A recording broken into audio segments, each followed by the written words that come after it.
Hello dear students, welcome to my channel. Today we are going to see 4.1 The Nightingale and the Nobleman's Pointers. म्हणजे आपण आज या व्हिडिओमध्ये the nightingale and the नोबलमॅनचे pointers म्हणजेच प्रश्न आणि उत्तरं पाहणार आहोत. Now let us see question first. Read the story and say whether the following statements are true or false. जी स्टोरी दिलेली आहे ती रीड करायची, वाचायची आणि जी खाली दिलेली स्टेटमेंट्स आहेत, वाक्य आहेत, ती बरोबर आहेत की चुकीची ते सांगायचं आहे. आता ए जर पाहिलं आपण, no bird likes to be shut up in a cage. कोणत्याही पक्षाला केजमध्ये म्हणजे पिंजऱ्यामध्ये बंदिस्त होणं आवडत नाही.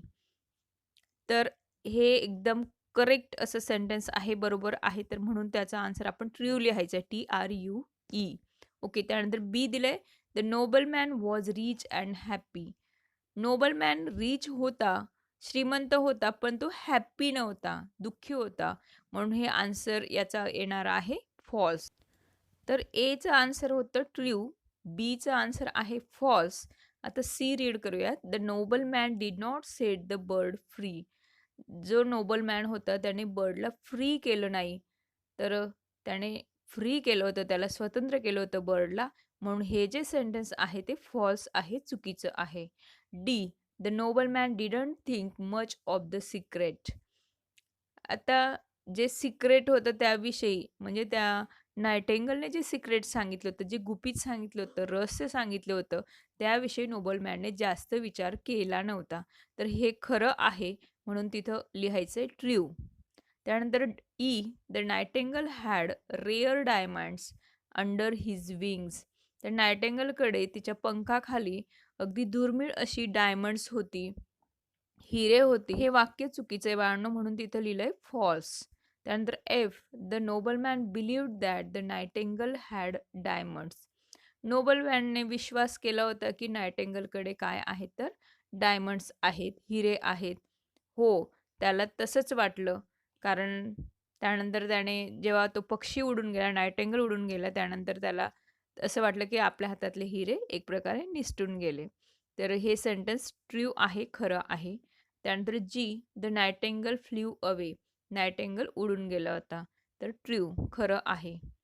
तर आपण सेकंड क्वेश्चन पाहूयात. Solve the following puzzle. खाली जे काही कोड देण्यात आलेला आहे त्याला सॉल्व करा, सोडवा. The letters in the pink boxes form the name of the bird in the story. आणि जे पिंक बॉक्समध्ये एक लेटर्स देण्यात आलेले आहेत. आपण जर सुरुवातीपासून पाहिलं, NIGHTINGALE, नायटिंगल, हे बर्डचं नेम तिथं तयार झालेलं आहे automatically. Use the letters given on the right and the letter in the pink box to make words from the story. आणि आता राईट हँड साईडला आपण जर पाहिलं, WODBR, हे जे काही लेटर्स देण्यात आलेले आहेत त्यांचा यूज करून आपल्याला स्टोरीमध्ये आलेले वर्ड्स तयार करायचे, शब्द तयार करायचे. आता फर्स्ट एक्झाम्पल जर घ्यायचं म्हटलं तर एन दिलेला आहे आणि राईट हँड साईडला दिला आहे डब्ल्यू आणि ओ. तर ते जे लेटर्स आहेत ते उलटसुलट देण्यात आलेले आहेत. म्हणून थोडासा विचार करून आपण तो वर्ड कसा तयार होतोय हे पाहायचंय. आता पहा, NOW अशा पद्धतीने नाऊ हा वर्ड तयार होतोय. नाऊ म्हणजे आता. त्यानंतर नेक्स्ट वर्ड होतोय बर्ड, BIRD. तर बर्ड, DBR हे लेटर्स आपल्याला तिथं देण्यात आलेले होते. तर त्यांचा यूज करून बर्ड हे वर्ड तिथं तयार होतंय. बर्ड म्हणजे पक्षी. तर आपण ह्या कोड्याचं आन्सरही पाहूयात. तर पहा, कॅपिटल लेटर्स लिहायचे होते कारण आन्सरमध्ये कॅपिटल लेटर्स त्यांनी दिलेले आहेत. NOW नाऊ, त्यानंतर BIRD बर्ड, त्यानंतर तयार होणारा वर्ड आहे केज, CAGE, केज म्हणजे पिंजरा.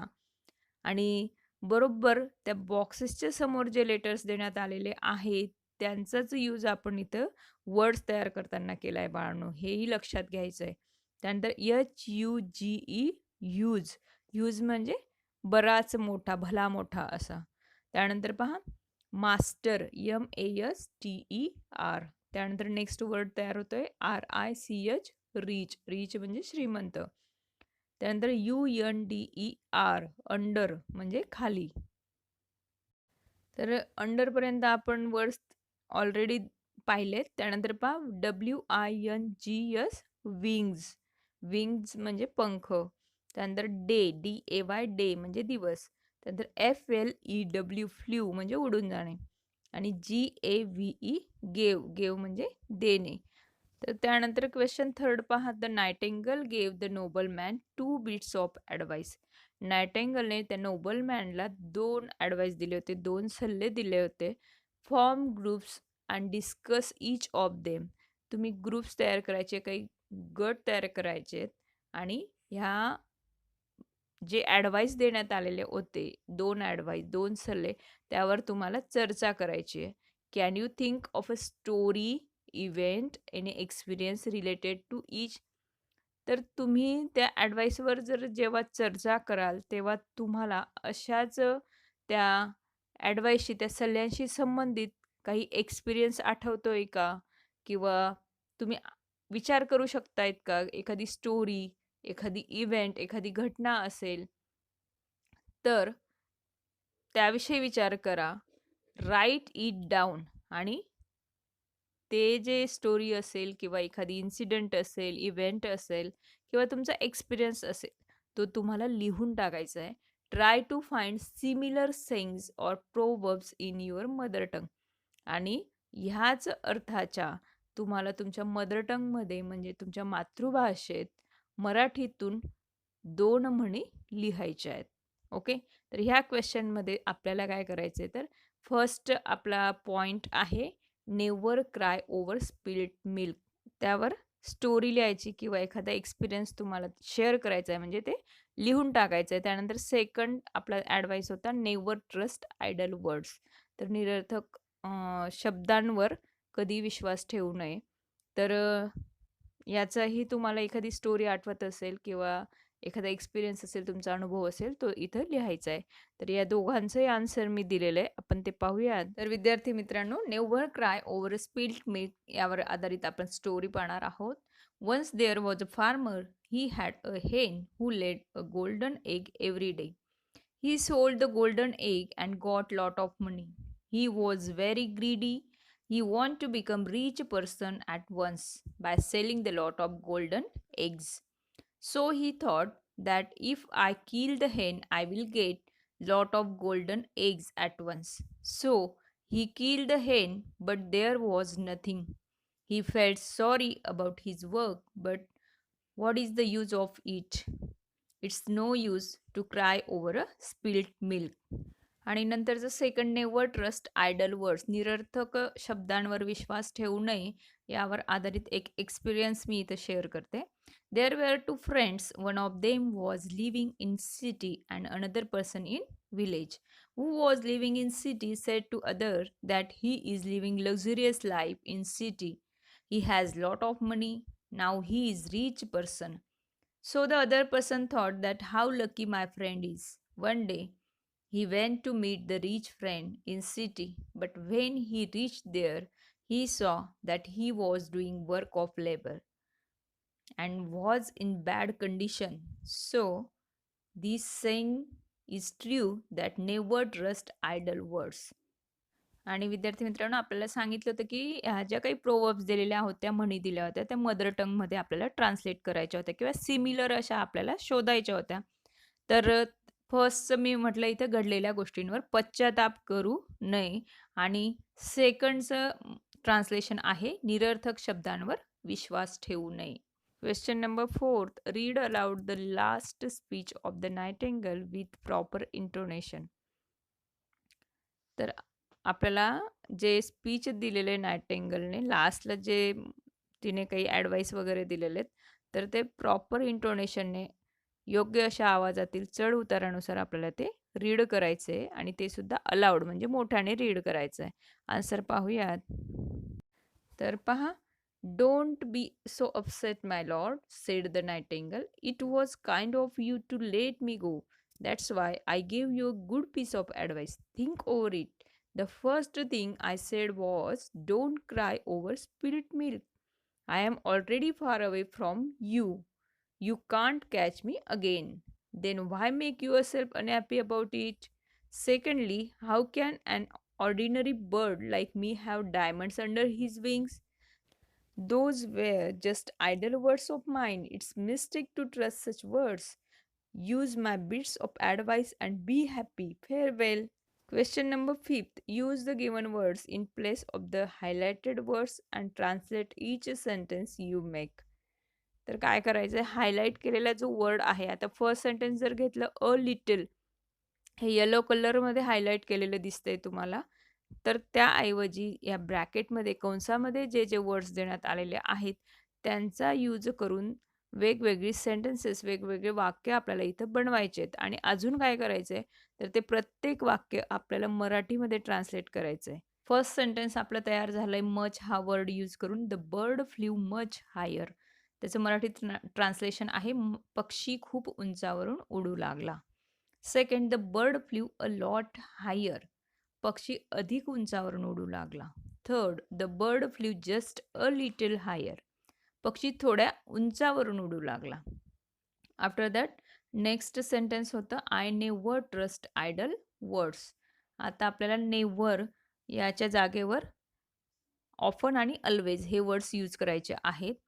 फर्स्ट सेंटेन्स आहे I often trust idle words. मी बऱ्याचदा निरर्थक शब्दांवर विश्वास ठेवतो. सेकंड आहे I always trust idle words. मी नेहमीच निरर्थक शब्दांवर विश्वास ठेवतो.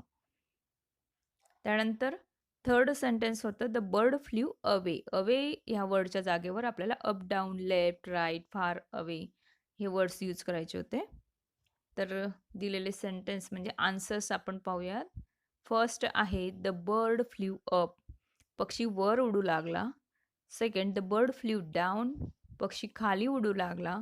The bird flew left. पक्षी डाव्या बाजूला उडू लागला. The bird flew right.